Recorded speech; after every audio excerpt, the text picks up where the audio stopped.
یہ قرآن ایک بابرکت کتاب ہے جسے ہم نے آپ صلی اللہ علیہ وسلم پر نازل کیا تاکہ لوگ اس پہ غور اور فکر کریں اور تاکہ اہل فہم اس سے نصیحت حاصل کریں۔ بسم اللہ الرحمن الرحیم۔ السلام علیکم ورحمۃ اللہ وبرکاتہ۔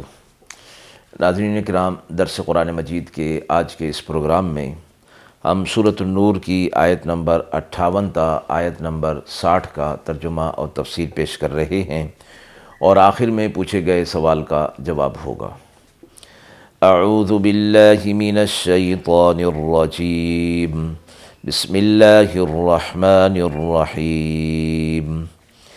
يا أيها الذين آمنوا ليستأذنكم الذين ملكت أيمانكم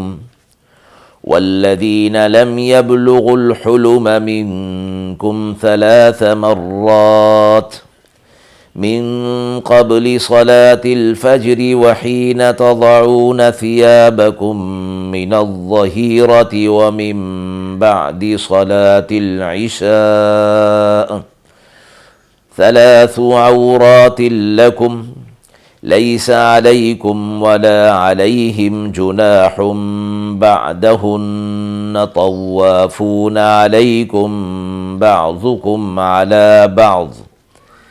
كذلك يبين الله لكم الآيات والله عليم حكيم۔ وَإِذَا بَلَغَ الْأَطْفَالُ مِنكُمُ الْحُلُمَ فَلْيَسْتَأْذِنُوا كَمَا اسْتَأْذَنَ الَّذِينَ مِن قَبْلِهِمْ كَذَلِكَ يُبَيِّنُ اللَّهُ لَكُمْ آيَاتِهِ وَاللَّهُ عَلِيمٌ حَكِيمٌ۔ والقواعد من النساء اللاتي لا يرجون نكاحا فليس عليهن جناح أن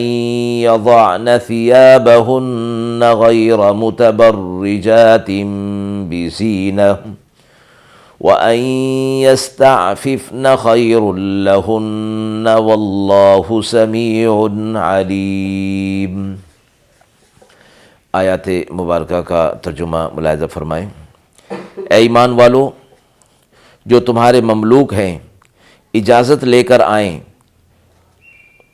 اور جو نہیں پہنچے تم میں سے حد بلوغ کو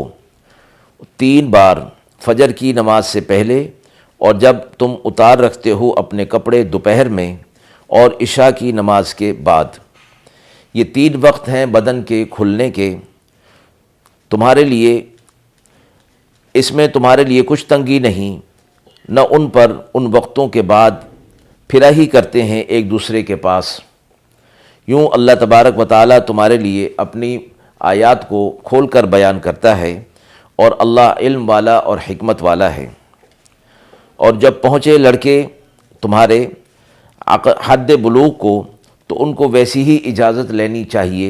جیسا کہ لیتے رہے ان سے پہلے والے لوگ۔ یوں اللہ تبارک و تعالیٰ تمہارے لیے اپنی آیات کو کھول کر بیان کرتا ہے، اور اللہ علم والا اور حکمت والا ہے۔ اور جو بیٹھ رہی ہیں گھروں میں تمہاری عورتیں،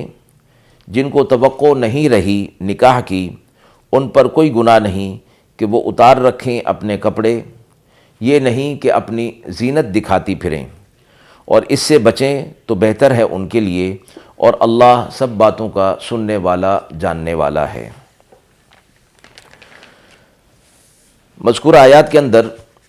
آداب معاشرت کے حوالے سے کچھ احکامات اہل ایمان کو دیے گئے ہیں، اور اس سے پہلے کی آیات 27، 28، 29 کے اندر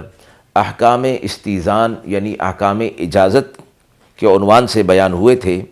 کہ کسی کی ملاقات کو جایا جائے تو بغیر اس کی اجازت کے گھر میں داخل نہ ہوا جائے،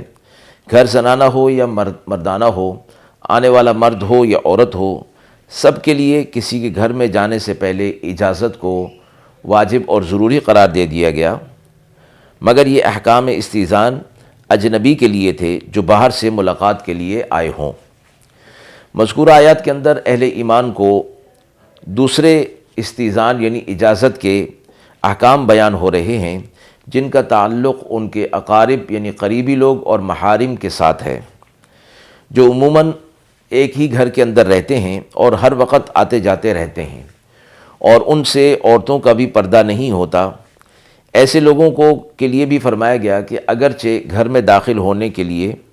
اس کا حکم ہے کہ اطلاع کر کے یا کم از کم قدموں کی آہٹ کو ذرا تیز کر کے یا کھنکار کر گھر میں داخل ہوں، اور یہ اجازت ایسے اقارب کے لیے واجب نہیں، مستحب ہے،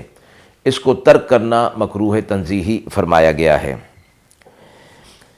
ایک اور استئذان کا حکم ان آیت میں یہ دیا گیا ہے کہ وہ 3 اوقات کے اندر ملاقات نہیں کر سکتے، صبح کی نماز سے پہلے اور دوپہر کو آرام کے وقت اور عشاء کی نماز کے بعد کے اوقات۔ ان میں محارم اور اقارب کو یہاں تک کہ سمجھدار نابالغ بچوں کو بھی اس استئذان کا پابند کیا گیا ہے کہ یہ 3 اوقات ایسے ہیں کہ انسان خلوت میں ہوتا ہے اور کسی کو بھی کسی کی خلوت گاہ میں بغیر اجازت کے جانا ہرگز جائز نہیں ہے۔ اس کے بعد آیت کے اگلے حصے میں فرمایا گیا کہ لیس علیکم ولا علیہم جناح بعدہن، یعنی ان وقتوں کے علاوہ اگر تم بغیر اجازت کے چلے جاتے ہو تو پھر ملاقات میں کوئی مضائقہ نہیں ہے، کیونکہ دوسرے اوقات جو ہوتے ہیں وہ ہر شخص کے اپنے کام کاج کے ہوتے ہیں، مشغول ہونے کے ہوتے ہیں، تو اس وقت میں عام طور پر آدمی خلوت میں نہیں ہوتا جس میں اس کو اپنی اجازت کی ضرورت پڑے، اس لیے کہ خلوت میں ہوتے ہوئے انسان اپنی آزادی کے ساتھ اپنے وقت اپنے گھر کے اندر پورا کر رہا ہوتا ہے،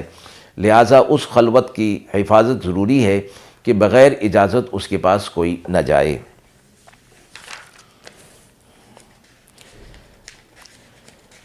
آیت کے اگلے حصے کے اندر ایک استثناء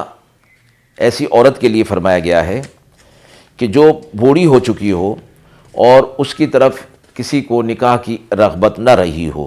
اور نہ وہ نکاح کے قابل ہو، تو اس کے لیے پردے کے احکام میں اور عورتوں کی نسبت میں یہ سہولت دی گئی کہ اس کے لیے اجنبی بھی ایسے ہیں جیسے کہ اس کے محارم ہو جاتے ہیں۔ جن اعضاء کا چھپانا اپنے محرم سے ضروری نہیں ہے، یہ ایسی بوڑھی عورت کے لیے غیر مرد بھی غیر محرم سے بھی ان کا چھپانا ضروری نہیں ہوتا۔ اس لیے یہ فرمایا گیا کہ ایسی عورت کے لیے ایک تو یہ ہے کہ جو اعضاء ظاہری ہیں وہ کھول سکتی ہے، بشرطے کہ وہ اپنی زینت جو ہے ان کے اوپر ظاہر نہ کر رہی ہو،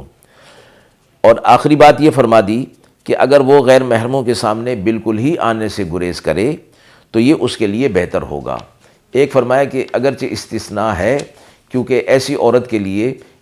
اس قسم کے محارم سے یا اجنبی لوگوں سے بچنا مشکل ہوتا ہے، اب چونکہ اس کے اندر وہ نکاح کی رغبت نہیں رہی ہے لہٰذا اس کو ایک سہولت اور رعایت دی گئی، لیکن ساتھ ہی فرمایا کہ پھر بھی اگر وہ ان محارم کے سامنے نہ آئے تو اس کے لیے بہتر ہوگا۔ آیت کے حوالے سے سوال پوچھا گیا ہے کہ مذکورہ آیت میں نابالغ بچوں کو بھی اجازت لینے کا پابند کیوں بنایا گیا ہے؟ آیت مذکورہ میں بالغ مرد اور عورت کو اجازت لینے کا حکم دیا گیا، مگر نابالغ بچے جو شرعاً کسی حکم کے مکلف نہیں ہوتے ان کو بھی اس حکم کا پابند کیا گیا ہے۔ فرمایا گیا کہ یہ حکم دراصل بالغ مرد اور عورت کے لیے ہے کہ وہ چھوٹے بچوں کو بھی سمجھا دیں کہ ایسے وقت میں بھی بغیر پوچھے اندر نہ آیا کریں، جیسے کہ حدیث مبارکہ میں آتا ہے کہ بچوں کو جب کہ وہ 7 سال کے ہو جائیں تو نماز سکھائی جائے اور انہیں نماز پڑھنے کا حکم دیا جائے، اور 10 سال کی عمر تک اگر وہ اس نماز کی پابندی نہ کریں تو ان سے سختی کے ساتھ نماز کی پابندی کرائی جائے گی۔ اسی طرح استئذان یعنی اجازت کا حکم ہے دراصل بالغ مرد اور عورت کے لیے ہے، البتہ بچوں کو اس بات کا پابند کیا گیا